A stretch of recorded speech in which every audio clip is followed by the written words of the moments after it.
ब्रह्मदेव प्रकट हुए, उनके हृदय से रुद्रदेव प्रकट होता है। भागवत के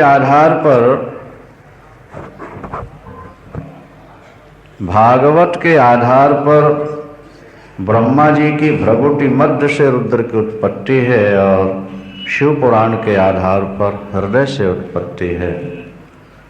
कल्प भेद से दोनों बातें ठीक हैं। ब्रह्मदेव का कार्य सृष्टि करना, विष्णु का पालन और रुद्रदेव का संहार। ब्रह्मदेव की शक्ति है सरस्वती और विष्णु की महालक्ष्मी तथा रुद्रदेव की शक्ति महाकाली है। काल पर जो शासन करे वो महाकाल होता है, उनकी पत्नी ही महाकाली होती है। मृत्यु पर जो शासन करे उसी का नाम महामृत्युंजय होता है। भगवान विश्वनाथ महामृत्युंजय है, महामृत्यु को भी जीत लेने वाले हैं। मार्कंडेय की मृत्यु निश्चित थी 12 वर्ष में, लेकिन वे निरंतर भूत भावन विश्वनाथ शंकर की आराधना में लगे, महामृत्युंजय मंत्र का जप किया।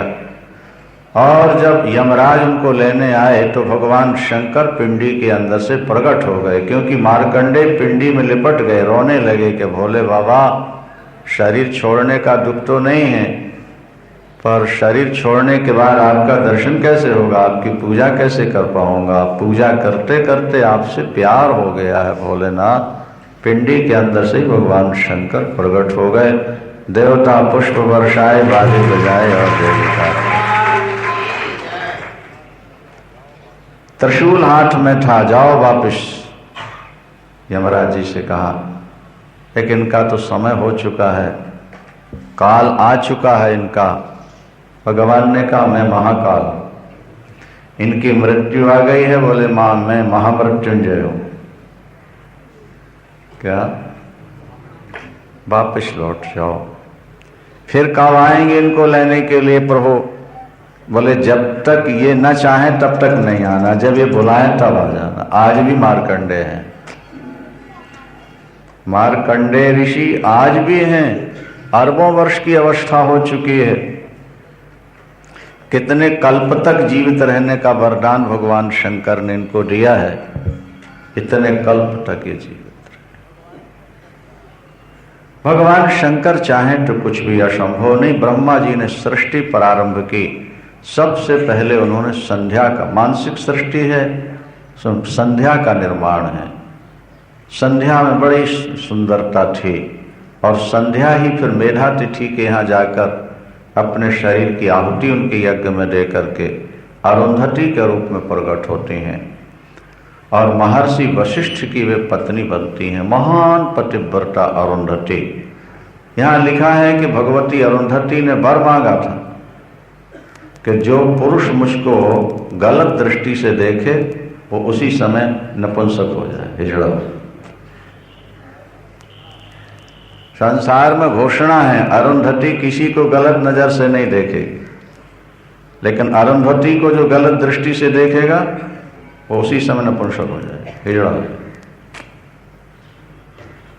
महर्षि वशिष्ठ को ब्याहेगी अरुंधति।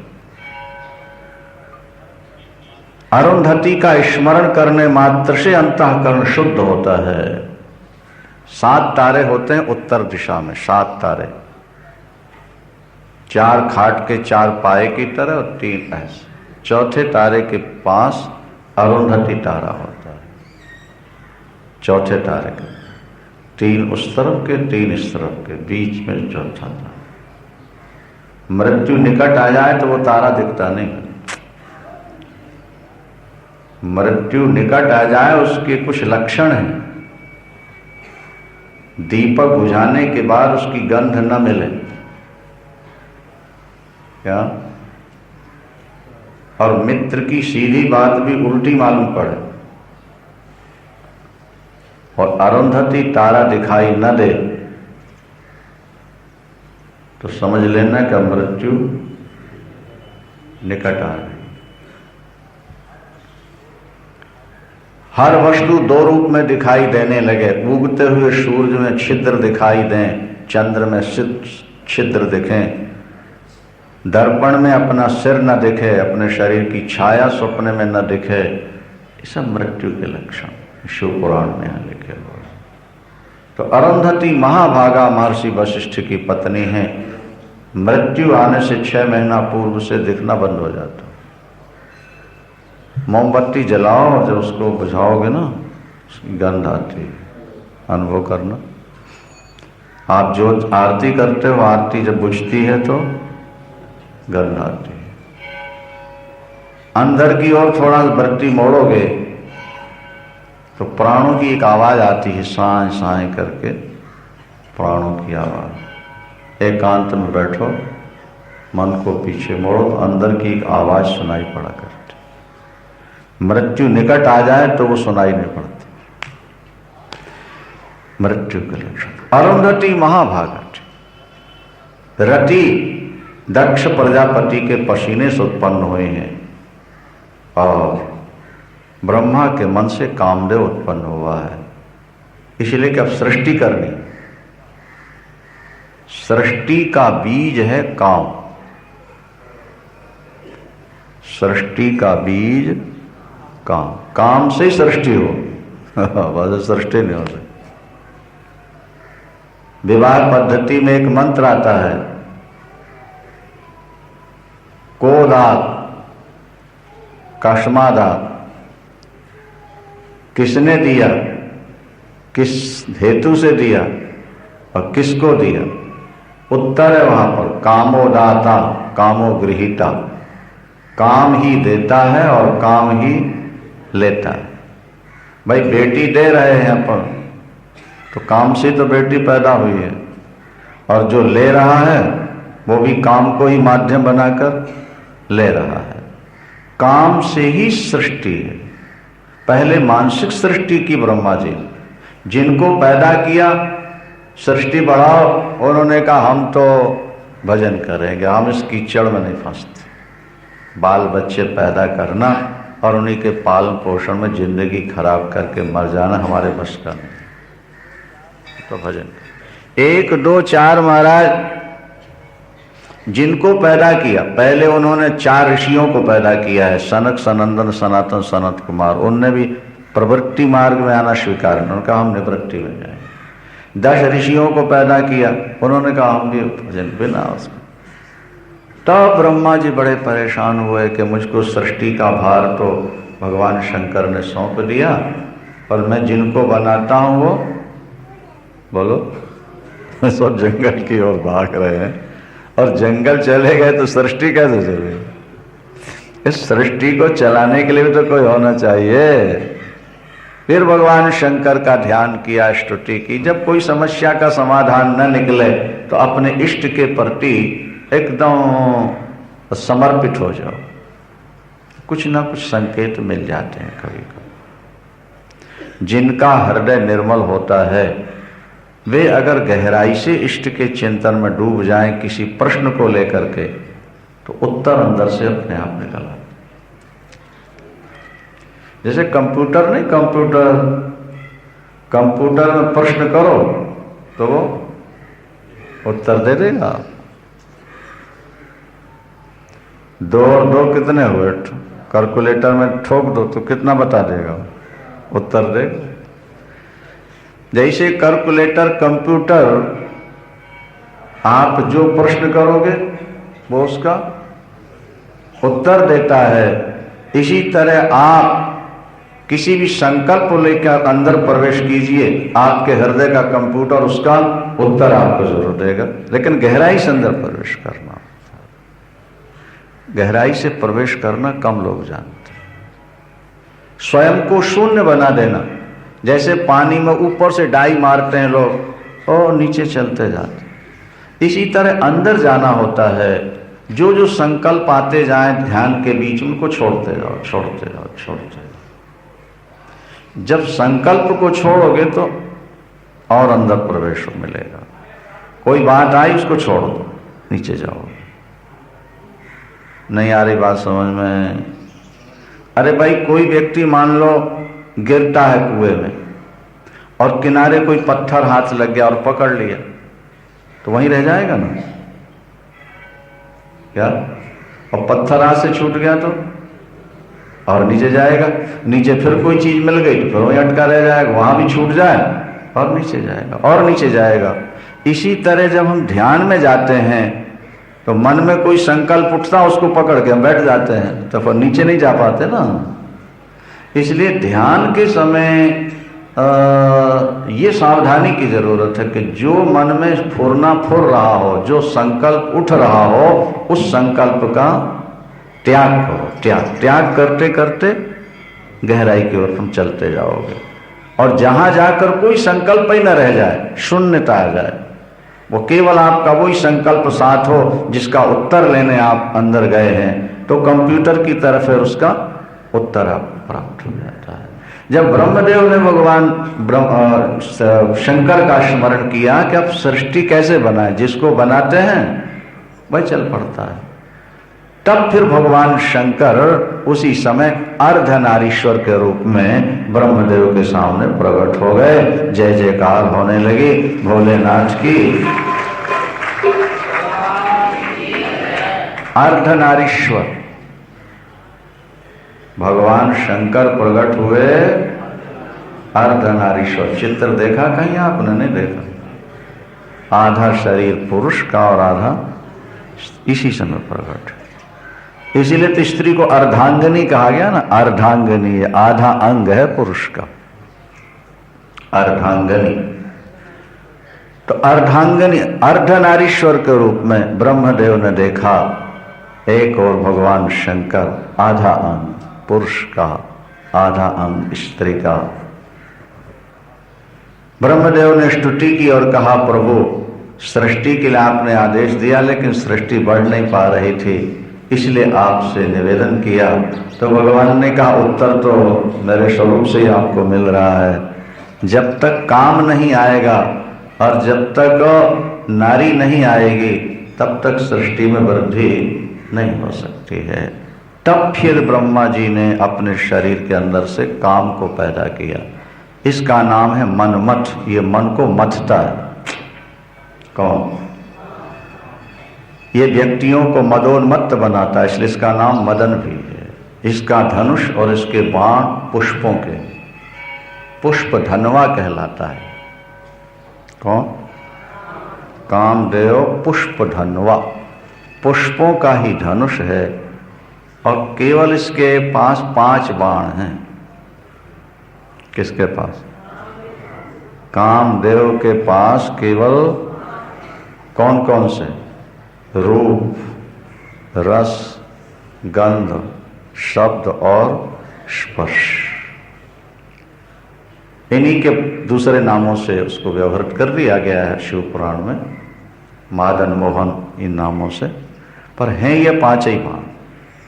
किसी को शब्द के द्वारा अपनी ओर खींचता है, किसी को सौंदर्य के द्वारा खींचता है, नहीं, किसी को गंध के द्वारा खींचता है, किसी को स्पर्श के द्वारा खींचता है। ये 5 ही बाण तो हैं। जो इन 5 बाणों से बच गया, जो किसी की वाणी से आकर्षित नहीं हुआ, जो किसी के सौंदर्य से प्रलोभित नहीं हुआ, जो किसी के स्पर्श से रोमांचित नहीं हुआ, नहीं समझ में आएगी। ये 5 बस वो जीव निवृत्ति में चला, वो परमानंद पाएगा, वो सुप्रीम पावर में, ज्योति ज्योति में जाएगा। और जो इसमें फंस गया, वो माया की बाउंड्री के अंदर ही घूमता रहे। कई बार आपको कथा में हमने सुनाया कि नागिन अंडे देती है, नागिनी अंडे देती है, अंडे दे के 3 गुढ़ी मार के बैठ जाती है। उसकी कुंडली में बोलो 3। बस महाराज फिर वो अंडे बच्चे निकलते जाते हैं, खाती जाती है, बच्चे निकलते रहते हैं, वो खाते रहते। कौन? नागिन। जो बच्चा उसकी कुंडली से बाहर निकल गया वो तो बच गया, और जो अंदर रहा वो खा गया। तो ये माया नागिन है, 3 गुण इसके अंदर है, सत, रज और तम। बस ये बनाती रहती है और बना बना करके उनको खाती रहती है। जो इसके अंदर रहेंगे उसको खा जाएगी, और जो इनसे जरा अलग हो गई, भगवान शंकर के चरण पकड़ लिए, उसको छोड़ दे। एक बकाइन नाम का वृक्ष होता है जंगल, उसका थाला होता है, वो महाराज एक तरफ से जल को खींचता है और दूसरी तरफ से छोड़ता रहता है। बकाइन नाम का कोई वृक्ष है, एक तरफ से जल को खींचना और दूसरी तरफ से, बस परमात्मा माया को लेकर यही करते रहते हैं। एक तरफ से ये सृष्टि करती रहती है और दूसरी तरफ से संहार करते रहते हैं। ये सृष्टि का, प्रकृति का नियम है। जैसा हमने पहले भी आपको बताया कि स्त्री मां बन के तो जीवन देती है और पत्नी बन करके शोषण कर जाती है। एक तरफ से वो पोषण करती है और दूसरी तरफ से वो शोषण करती है। दोनों माया है ना, माँ भी है और पत्नी भी है।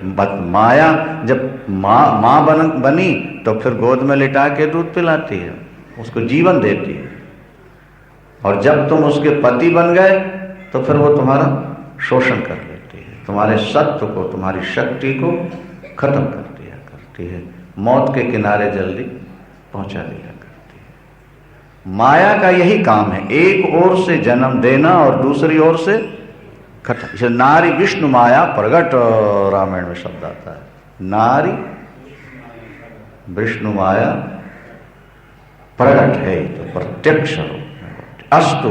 तो अर्धनारीश्वर के रूप में उसके बाद ब्रह्मा जी ने काम को पैदा किया, दक्ष से रति उत्पन्न हुई, इनका विवाह हुआ, वहां अरुंधति का। अब आगे भगवती सती कैसे प्रकट होती हैं और भगवान शंकर के साथ उनका विवाह, और फिर उनका देह त्याग के पार्वती बनना और पार्वती मंगल, ये सुनने लायक कथाएं हैं। आप शाम को आए और समय से श्रवण करेंगे। बोलो शंकर भगवान की, धर्म की, अधर्म का प्राणियों में, विश्व का, गोहत्या, गौ माता की, हर हर शंकर भगवान की। भगवान शंकर के आदेशानुसार ब्रह्मदेव ने सृष्टि प्रारंभ की थी। ब्रह्मा जी के पुत्र हैं दक्ष। दक्ष ने अपनी पत्नी वीरणी के गर्भ से पहले हर्यश्व और फिर सबलाश्व पुत्र प्रकट किए। देवर्षि नारद ने उनको अध्यात्म ज्ञान का उपदेश देकर निवृत्ति मार्ग में भेज दिया। जब आयुत और सहस्र पुत्र उनके निवृत्ति मार्ग में चले गए तो दक्ष जी को बड़ी पीड़ा हुई। उन्होंने नारद को श्राप भी दे दिया। अरे नारद, जैसा तू भिक्षुक है इसी तरह तू सबको भिक्षुक बनाना चाहता है। मेरे बेटों ने भी गृहस्थ जीवन को देखा ही नहीं और तूने उनको निवृत्ति मार्ग में भेज दिया। तेरा यही काम है। तुझे मालूम नहीं, पुत्र जब पिता से बिछुड़ता है तो उसे कितनी पीड़ा होती है पिता को। जाओ, हम तुम्हें श्राप देते हैं, तुम 2 घड़ी से ज्यादा कहीं टिक नहीं सको। नारद जी को ये श्राप है, ज्यादा से ज्यादा 2 घड़ी एक जगह रह सकता। नारद जी बड़े प्रसन्न हुए। उन्होंने कहा, दक्ष जी, अगर एक ही जगह बैठे रहने के लिए आप श्राप देते तो समस्या हो जाती। 2 घड़ी एक जगह से ज्यादा नहीं टिकना ठीक है, 2 घड़ी में हम ज्ञान का उपदेश दे करके आगे बढ़ जाया करेंगे। बोलो शंकर भगवान। फिर दक्ष जी ने सोचा, बेटों को तो भिक्षु मार्ग दिखा देते हैं नारद, इसलिए बेटियां पैदा करो और बेटियों से गृहस्थी चले। स्त्री निवृत्ति मार्ग में जल्दी नहीं जा पाती हैं, कुछ शारीरिक मजबूरियां होती हैं कि जिस कारण स्त्री भावुक होते हुए भी निवृत्ति मार्ग में नहीं जा पाती। पुरुष तो स्वतंत्र है, कहीं भी पड़ा रह सकता है एकांत में, लेकिन स्त्री के साथ ऐसा नहीं हो सकता। तब उन्होंने फिर 60 कन्याओं को जन्म दिया। उसमें 27 चंद्रमा को ब्याही गई, 13 धर्म को दिया। इस तरह से उन्होंने शादी, उन्हीं कन्याओं से ही सारा संसार भरा हुआ है। उसमें एक बेटी उनकी सती भी है, जो भगवान शंकर को ब्याही गई थी, रुद्र। दक्ष प्रजापति ने भगवती पराम्बा को प्राप्त करने के लिए कठिन तप किया था। बहुत वर्षों की कठिन तपश्चर्या के बाद पराम्बा भगवती ने उनको दर्शन दिया। बोलिए सांचे दरबार। पराम्बा भगवती का दिव्य सौंदर्य, माधुर्य, आकर्षण स्वरूप का दर्शन करके दक्ष बहुत ज़्यादा प्रसन्न हुए और उन्होंने फिर वर मांगा कि माँ आप हमारी पुत्री बन करके अवतरित हों ताकि हमारा महत्व बढ़े। कहते हैं पुत्र लायक हो तो पिता का महत्व बढ़ जाता है,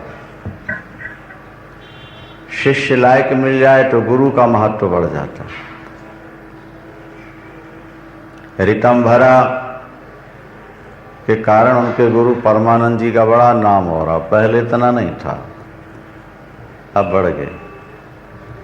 तुलसीदास जी के कारण नरहरियानंद जी महाराज का नाम बढ़ गया। विवेकानंद के कारण रामकृष्ण परमहंस का नाम भी प्रचलित हुआ, क्योंकि विवेकानंद जी ने अपने नाम से कोई आश्रम नहीं बनवाया। देश विदेश में हजारों आश्रम बने, सबका नाम रामकृष्ण आश्रम, रामकृष्ण आश्रम। वो कहते थे मैं कुछ भी नहीं हूँ, मुझ में जो कुछ है वो गुरु का ही दिया हुआ ज्ञान है, शक्ति है, इसलिए जो होगा उनके ही नाम से होगा।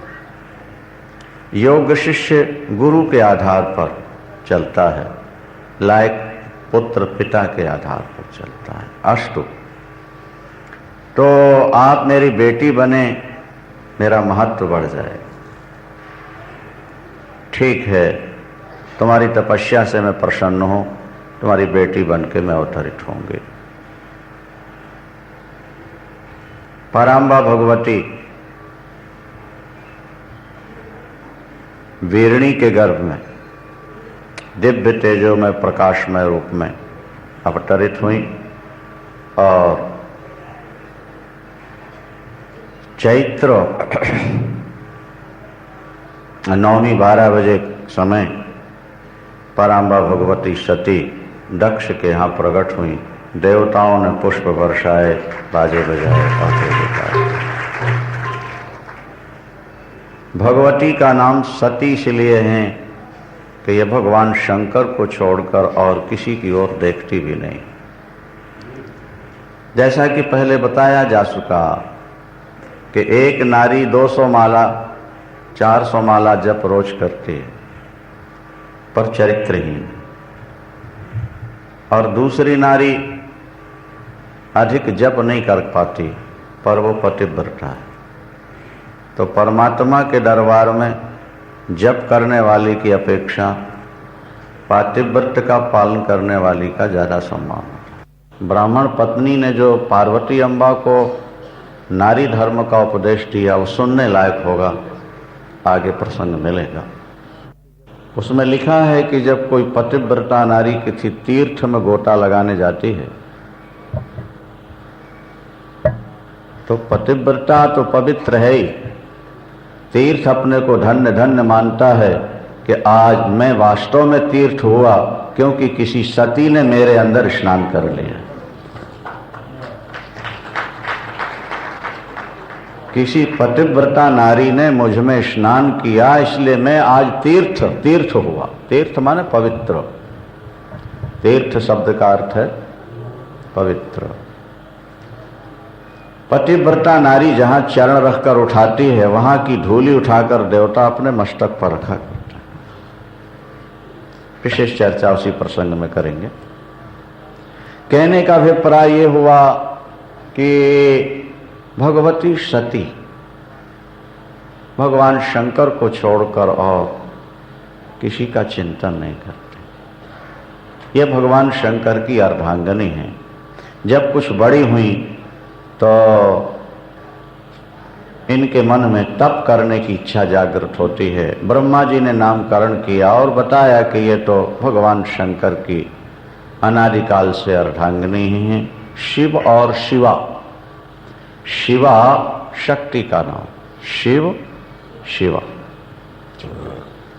सती भी कहते हैं इनको, उमा भी नाम है, उमा। कहते उमा जप लो ना उमा, तो ओम जपने का फल मिलता रहता। उमा। माँ के आगे जो आ है उसको यदि आप ऊ से पहले रख दो तो व्याकरण में आ और ऊ मिलकर के ओ हो जाता है, ओम।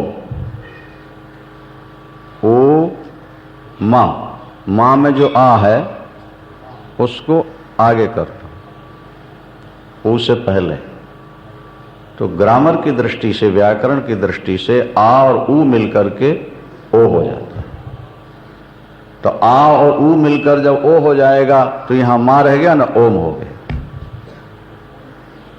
सन्यासी को ओम ओम जपने से जो फल मिलेगा, आप महामाया भगवती दुर्गा का नाम उमा उमा उमा उमा जपते रहिए, ओम जपने का फल आपको प्राप्त हो जाएगा। बोलो सांचे दरबार की। आपकी कुंडलनी शक्ति जागृत हो जाएगी। ऊ जो है ना, ऊ ये एक तरह की वंशी है। जैसे मछली को पकड़ के खींचने के लिए कांटा होता है, इसी तरह मूलाधार में कुंडलनी शक्ति है हर व्यक्ति के। उस कुंडलनी शक्ति को ऊपर की ओर खींचने के लिए ऊ शब्द है। ऊ माँ, माँ माने पार्वती, माँ माने महामाया जो आदि शक्ति कुंडलनी है, वो ऊ से ऊपर की ओर खिंचा करती है। बोलो सांचे दरबार। भगवती सती ने भगवान शंकर को प्राप्त करने के लिए कठिन तप किया है। वे नंदा व्रत करती हैं, नंदा व्रत। हमारे यहाँ 15 तिथियों में 3 भाग हैं, 5, 10 और 15। नंदा, भद्रा, जया, रिक्ता और पूर्णा, ये 5 होती हैं। नंदा, भद्रा, जया, रिक्ता और पूर्णा। तो एकम, षष्ठी और एकादशी तिथि को नंदा तिथि कहते हैं। जो लोग नंदा तिथि का व्रत करते हैं उन पर भगवान शंकर की बहुत ज़्यादा प्रसन्नता होती है। भगवती सती ने 1 वर्ष तक लगातार भगवान शंकर के भिन्न भिन्न पर्वों की बड़ी सावधानी से विधि का पालन किया। सब देवता मिलकर भगवान शंकर के पास गए, ब्रह्मा और विष्णु। उन्होंने प्रार्थना की कि आप सती को स्वीकार करें। भगवान शंकर ने कहा कि जो लोग आत्मा राम हैं, जो आत्मा में रमण करते हैं, जिन्हें आत्मानंद की अनुभूति होने लगी है, उनको नारी से क्या लेना देना होता है। नारी तो जीवन का एक बंधन है, बंधन। स्त्री के लिए पुरुष बंधन है और पुरुष के लिए स्त्री बंधन है। ये न दिखने वाला बंधन है। सांकल और रस्सियों का बंधन तो दिखाई देता है, लेकिन ममता का बंधन दिखाई नहीं देता। ममता के बंधन में जो बंधा हुआ है, आसक्ति का बंधन जो 2 हृदय को जोड़ देता है, उसमें उस बंधन में कहीं कहीं कभी कभी बड़ी घुटन सी महसूस होती रहती है। संतों ने कहा, जब भजन में स्वाद आने लगता है तो 5 बातें जहर जैसी मालूम पड़ती हैं। जब तक भजन में स्वाद नहीं मिला तब तक ये 5 चीजें अच्छी लगती हैं। कौन कौन सी? नारायण हरि भजन में ये 5 न सुहात। विषय भोग, निद्रा, हंसी, जगत प्रीत, बहुबात। विषय भोग, निद्रा, हंसी, जगत प्रीति और बहु बात। बहुत बात करना ये अच्छी बात, जगत से ज़्यादा आसक्ति रखना ये भी बहुत अच्छा नहीं। जिसको छोड़ना है उससे अटैचमेंट रख करके रोना ही तो पड़ेगा क्या? और 2 प्रेमी बिछुड़ेंगे उनको कोई रोक नहीं सकता। पिता और पुत्र का प्यार है, ये खुशी एक दिन दुख के रूप में बदलेगी। या तो पिता पहले जाएगा या पुत्र पहले जाएगा। क्या? पति पहले जाएगा या पत्नी पहले जाएगी? नहीं, एक को तो जाना ही है। व्यक्ति अकेला ही आया है और अकेला ही जाएगा। इसीलिए दुनिया से उतनी ही प्रीति करो कि उसके वियोग में आपको पीड़ा न हो, वियोग में उसका चिंतन न हो। तो जिन्हें भजन में स्वाद मिलने लगता है, विषय भोग, निद्रा, हंसी, जगत प्रीति, बहुभात। विषयों का सेवन भी शास्त्रों ने बहुत कोई ऊंचे दर्जे की बात नहीं मानी, क्योंकि विषय तो पशु पक्षियों को भी सहज रूप में मिलते रहता है। क्या? और कंडूतिवन मनुष्यजम विषहेत धीरहा। बोले दाद खाज की खुजली है ये तो। दाद खाज किसी को हो जाए, खुजाओ तो अच्छा लगता है, और ज़्यादा खुजा लो तो फिर जलन पड़ती है, और जलन पड़ती है तो नींद हराम हो जाती है। तो विषयों का सुख भी क्षणिक है, उसके बाद जिम्मेदारियां बहुत हैं, नर्वसता है, तनाव है, ये सब दुख ही देने वाले हैं। यन मैथुनादि गृहमेदि सुखम ही तुच्छम। प्रहलाद जी कहते हैं, यन मैथुनादि गृहमेदि सुखम ही तुच्छम कंडूयनेन करयो रिव दुख दुखम। ये मैथुनादि जितने सुख हैं बोले तो तुच्छ हैं, सामान्य हैं, इनमें कोई विशेष अखंड आनंद नहीं है। कंडूयनेन करयो रिव दुख दुखम, ये तो ठीक है, दुख है, क्षण भर का सुख फिर दुख, क्षण भर का सुख फिर दुख होता रहता है। बोले शंकर भगवान। भगवान शंकर ने कहा शादी से हमारा क्या संबंध है? देवताओं ने कहा प्रभु आपका तो नहीं है, पर हम लोगों का स्वार्थ है। दक्ष प्रजापति की तपश्चर्या है, उनको सुयोग दामान प्राप्त हो आप जैसे, क्योंकि आद्या शक्ति पराम्बा को उन्होंने पुत्री के रूप में प्राप्त किया, और काली ने, श्यामा ने। देखो शंकर जी तो गोरे हैं और पार्वती जी काली श्यामा, और विष्णु श्याम है और लक्ष्मी गौर है। वहाँ लक्ष्मी का रंग गोरा है तो नारायण का रंग सांवला है, यहाँ शंकर का रंग गोरा है और पार्वती जी सांवला, श्यामा श्यामा है।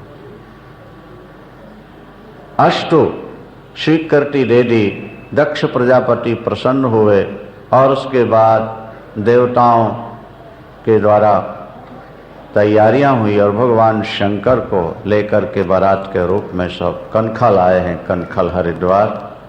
और चैत्र शुक्ल पक्ष त्रयोदशी उत्तरा फाल्गुनी नक्षत्र और रविवार के दिन भगवान शंकर और सती का विवाह हुआ है। देवता पुष्प बरसाए हैं, बाजे बजाए और जय जयकार। ब्रह्मा जी ने कहा कि मैंने ही लामा फेरे कराए, भगवान शंकर और सती। और जब लामा फेरे करा चुका तो फिर भगवान शंकर ने कहा भाई दक्षिणा तो ले लो कुछ हमसे, शादी करवाइए, पढ़ाइए।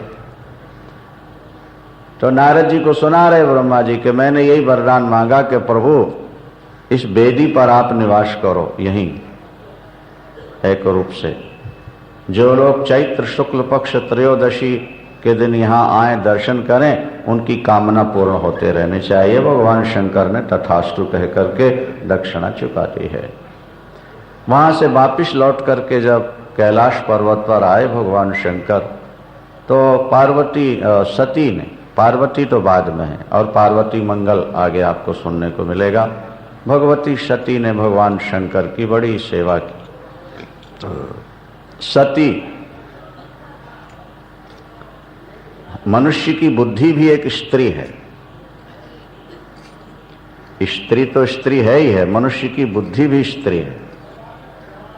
मनुष्य की बुद्धि भी सती तब कहलाती है जब वो परमात्मा को छोड़कर और किसी का चिंतन न करे, तो वो बुद्धि भी सती है।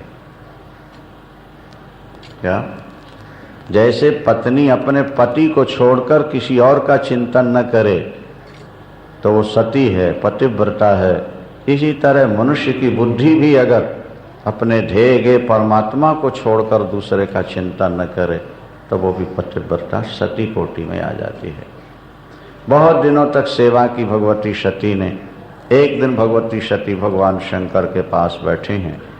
उन्होंने हाथ जोड़ करके प्रार्थना की कि मैं कुछ निवेदन करना चाहती हूँ। भगवान शंकर ने कहा बोलो। भगवान कृपा कर ये बताइए, गृहस्थ जीवन में व्यक्ति अगर मुक्ति चाहता है, अपनी सद्गति चाहता है, उसके लिए क्या उपाय? भगवान शंकर ने कहा प्रिय, तुमने बहुत अच्छा प्रश्न किया, समाधान सुनो। ज्ञान प्राप्ति का सबको अधिकार है। ज्ञान प्राप्ति का सबको अधिकार। ज्ञान किसी को भी प्राप्त हो सकता है। ज्ञान के लिए जाति और आश्रम बंधन के हेतु नहीं है। ज्ञान किसी एक जाति वाले को मिलेगा, ज्ञान किसी एक आश्रम वाले को मिलेगा, ऐसा नहीं है। ज्ञान तो किसी को भी प्राप्त हो सकता है और ज्ञान प्राप्त करके ही शांति मिलती है। ये भौतिकवाद है। आज के युग को हमारे यहाँ भौतिकवाद कहते, भौतिकवादी युग कहते हैं। एक अध्यात्मवादी युग होता है और दूसरा भौतिकवादी युग होता है। अध्यात्मवादी युग उसको कहते हैं जहां आत्मा को परमात्मा से मिलाने का प्रयास चलता है, वो अध्यात्मवादी युग होता है। और जहां पंच महाभूतों के विकार विषयों का सेवन किया जाए, उसको भौतिकवादी युग कहते हैं। पंच महाभूत, पांच विषय, उनका ही सेवन करता है जीव। तो भूत भौतिक पदार्थों में ही जिसकी वृत्ति लगी रहती है, वो भौतिकवादी व्यक्ति कहलाता है।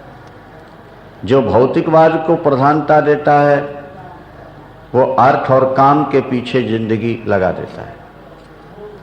और जो अध्यात्म को प्रधान मानता है, वो अपना जीवन धर्म और मोक्ष में लगा दिया करता है। चार पुरुषार्थ है ना, धर्म, अर्थ, काम और मोक्ष। इसके दो हिस्से हो गए, धर्म और मोक्ष, अर्थ और काम। जब इस जीवन को ही हम प्रधान मान लेते हैं, ये जीवन ही सब कुछ है, क्या पता हम पहले क्या थे और आगे क्या होंगे, ये तो किसी ने देखा नहीं। जो शरीर मिला है, इस शरीर की आवश्यकताओं को पूर्ण करना है। शरीर की आवश्यकताओं को पूर्ण करना है, इंद्रियों की मांग पूर्ण करनी है और उनके पीछे दौड़ पड़े हैं, ये भौतिकवादी युग होता है। तो ये वर्तमान 20वीं शताब्दी भौतिकवादी युग है। वर्तमान समय को संतों ने भौतिकवादी युग कहा है। ये भौतिकवादी काल है। आज व्यक्ति के दिमाग में केवल दो बातें हैं, अर्थ कमाओ, पैसा कमाओ और मौज करो। आज धर्म और मोक्ष पीछे हो गया है, अर्थ और काम आगे। कभी ऐसा भी समय था जब अर्थ और काम पीछे था, धर्म और मोक्ष आगे। जो व्यक्ति वर्तमान जीवन को ज्यादा महत्व देगा वो अर्थ और काम का उपासक बन जाता है, और जो भविष्य की ओर ध्यान रखता है, भविष्य की ओर जो ध्यान रखेगा वो व्यक्ति अध्यात्मवादी हो। उदाहरण के तौर पर कैकेयी भौतिकवाद का प्रतीक है और भरत अध्यात्मवाद के प्रतीक है। कैकेयी राज्य के लिए राम को घर से निकालती है। हाँ, कैकेयी अम्बा राज्य के लिए राम को घर से निकाला, और उनके ही पुत्र भरत ने राम को पाने के लिए राज्य को छोड़, पत्नी को छोड़। लखनलाल जी अर्थ और काम को छोड़कर राम के पीछे जा रहे हैं, और कैकेयी अर्थ और काम के लिए राम को घर से निकाल रहे हैं। ये अध्यात्मवाद और भौतिकवाद के उदाहरण हो गए दोनों। विचार ये करना है आपको कि अंत में सुख कैकेयी को ज्यादा मिला या भरत को, यश कैकेयी को ज्यादा मिला या भरत को, शांति भरत को अधिक मिली या कैकेयी को। तो पढ़ करके आप विचार करेंगे, देखेंगे, सुनेंगे कि राम को वनवासी बनाने के बाद से लेकर जीवन के अंतिम क्षणों तक कैकेयी अम्बा को शांति नहीं मिली। सारा जीवन उनका तनाव व्यतीत हुआ, बेसदा रोती रही, क्योंकि भरत ने फिर उनसे बात नहीं की। जौलो मात जियत रही, तौलो भरत मुंह भर बात न कही। भरत ने बात नहीं की जीवन भर। राम जी ने भी समझाया भरत को और कहा भैया मेरी प्रसन्नता के लिए कैकेयी अम्बा से बोलो, बात करो। ठीक है, उन्होंने कर लिया फॉर्मेलिटी के रूप में, लेकिन वो बात नहीं रही। जिंदगी भर कैकेयी रोती। और भरतलाल जी को जब राम मिल गए तो फिर आराम तो है ही, आराम है। राम जीवन में आ जाए तो फिर बेराम कैसे होगा, फिर तो आराम हो ही जाएगा ना। राम से ही तो आराम मिलता है। आज के लोग भौतिकवाद की ओर दौड़ते जा रहे हैं बड़ी तेजी से। पार्वती अम्बा ने जब सती जी ने जब भगवान शंकर से प्रश्न किया कि गृहस्थ जीवन में भी जीव का कल्याण हो, इसका उपाय क्या है, गृहस्थ जीवन में भी व्यक्ति तनाव मुक्त रहे, कुंठा से मुक्त रहे, इसका उपाय क्या है, तो भगवान शंकर ने कहा कि वो सबसे श्रेष्ठ पद है ज्ञान। ज्ञान प्राप्त कर लेने के बाद फिर व्यक्ति के जीवन में कुंठा नहीं जागती, फिर व्यक्ति में टेंशन या तनाव नहीं रहता है। जो आ गया वो वाह ठीक है, और जो चला गया, आज तक संसार में किसी के बेटे सदा जीवित रहे, किसी का पति सदा रहा, किसी की पत्नी सदा रही। आखिर तो भगवान राम के सामने सीता जी जमीन में समा गई। देखते देखते राम के जमीन फटी, समा गई। और बाद में प्रस्ताव आया राम जी के सामने के विवाह कर लीजिए दोबारा। पिता दशरथ के तो बहुत सारे विवाह हुए, आप दूसरा विवाह करा। उन्होंने कहा एक करा के देख तो लिए। हंडी का एक दो चावल देख लो, कच्चे हैं तो सारे कच्चे हैं, और पक गए तो एक शादी करा के देख ली, कहाँ कहाँ जाना पड़ा, कैसे पुल बनाना पड़ा, कैसी लड़ाइयाँ लड़नी पड़ी। ठीक है, समझ में आ गया कि नारी के साथ जीवन कैसा होता है। अब तो ब्रह्मचर्यम अखंडितम ऐसा लिखा। 11,000 वर्षों तक भगवान राम रहे ब्रह्मचर्य का पालन, यज्ञ करते, दान करते, कथा सुनते। उन्हें क्या कथा सुननी थी, वो तो परमात्मा ही थे। संसार को बताए कि जितना तुम विषयों से हट कर रहोगे शांति पाओगे। ज्ञान, और ज्ञान की उत्पत्ति होती है भक्ति से। जब तक किसी देवता की प्रेमा भक्ति तुम्हारे जीवन में नहीं जागती, तब तक तुम्हें ज्ञान की प्राप्ति नहीं हो सकती है। ज्ञान की प्राप्ति के लिए सबसे बढ़िया उपाय है कि आप प्रेमा भक्ति में आओ। भक्ति दो प्रकार की होती है, सती कालिके भक्ति दो प्रकार की है, वैधी और रागानुगा। थोड़ा सा समझ लें फिर आगे चलते हैं, आगे सरल है। वैधी और रागानुगा।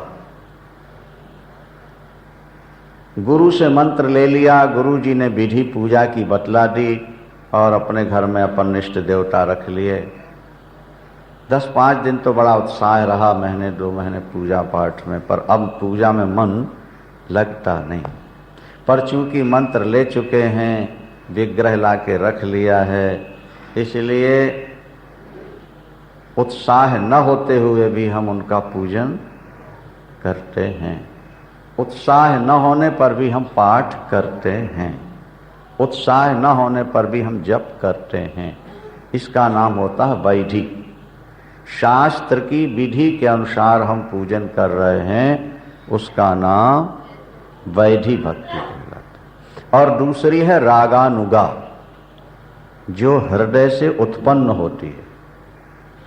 उसमें किसी को प्रेरणा नहीं देनी होती, किसी को कहना नहीं पड़ता, बस कथा सुनते ही वो छुपा हुआ हृदय का प्यार जागृत हो जाता है। उसे पूजा करने में बोझ मालूम नहीं पड़ता, आलस्य नहीं होता, उसे आनंद आता है। जप करने में आनंद आता है, कथा सुनने में आनंद का अनुभव होता है। आप भजन में बैठे और आपको लगता है कि थोड़ा और जप लें या थोड़ा और पाठ कर लें, तो समझ लेना कि ये राग प्रीति जागने लगी। और यदि ये लगता है कि माला जल्दी पूरी हो जाए और हम भागें, तो अभी वो रागानुगा नहीं, अभी वो वैधि भक्ति है। जब रागानुगा भक्ति प्राप्त हो जाए तो आपका जीवन महान बन जाएगा। रागानुगा भक्ति ज्ञान को जन्म दे देगी। प्रेमा भक्ति और अपरोक्ष ज्ञान, ये दोनों परमात्मा को मिलाने के साधन हैं। अब भक्ति के 9 रास्ते हैं, एक रास्ता भी पकड़ लिया जाए तो परमात्मा की प्राप्ति होती है।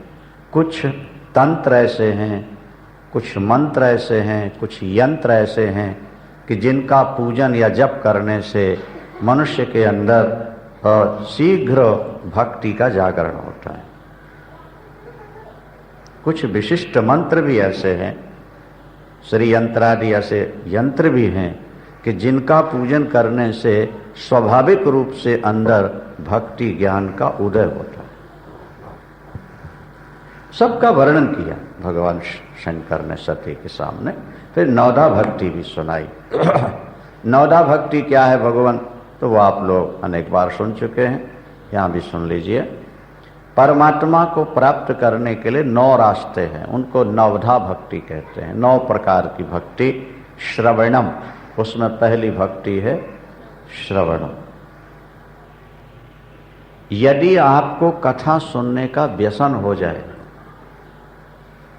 कथा सुनने का व्यसन, जैसे चाय पीने का व्यसन है ना, न मिले तो सिर में दर्द, बेचैनी, चाय मिलनी चाहिए क्योंकि पीने की आदत पड़ गई। इसी तरह कथा सुनने का व्यसन हो जाए, संत गुरु आए तो उनके सामने बैठ के सुने, और नहीं तो आजकल ऑडियो वीडियो है, उसी को अपने चालू करके बैठ के सुन। इसको व्यसन कहा। ये सद व्यसन है। दुर्व्यसन तो जीवन में लोगों के बहुत है। कोई कहता हम बिना शराब के नहीं रह सकते, तो महाराज कोई कहता है कि हम चाय सिगरेट बीड़ी के बिना नहीं रह सकते। लेकिन वे भाग्यशाली हैं जो ये कहते हैं कि हम कथा और कीर्तन के बिना नहीं रह सकते। बोलो शंकर भगवान की। सनक, सनंदन, सनातन, सनत कुमार चारों भाइयों के जीवन में ये व्यसन है। वसन कहते हैं वस्त्र को। सनकादिकों के शरीर में कोई वसन नहीं है, मतलब वस्त्र नहीं है, दिगंबर चारों भाई, लेकिन व्यसन है। वसन नहीं है पर व्यसन है, और दुर्व्यसन नहीं है, सद व्यसन है। क्या? बोले आशा बसन व्यसन यह नहीं, आशा बसन व्यसन यह नहीं, आशा बसन व्यसन यह नहीं, आशा बसन व्यसन यह नहीं, रघुपति चरित होय तहाँ सुनहि, रघुपति चरित होय तहाँ सुनहि। ये व्यसन है संकादिकों को। जहाँ भगवत चरित्र प्रारंभ हुआ, हनुमान जी को भी व्यसन है हमारा। यत्र यत्र रघुनाथ कीर्तनम, जहाँ जहाँ रघुनाथ भगवान की कथा चलेगी, हनुमान जी महाराज किसी न किसी वेश में आके बैठ जाते हैं और कथा सुनते रहते हैं।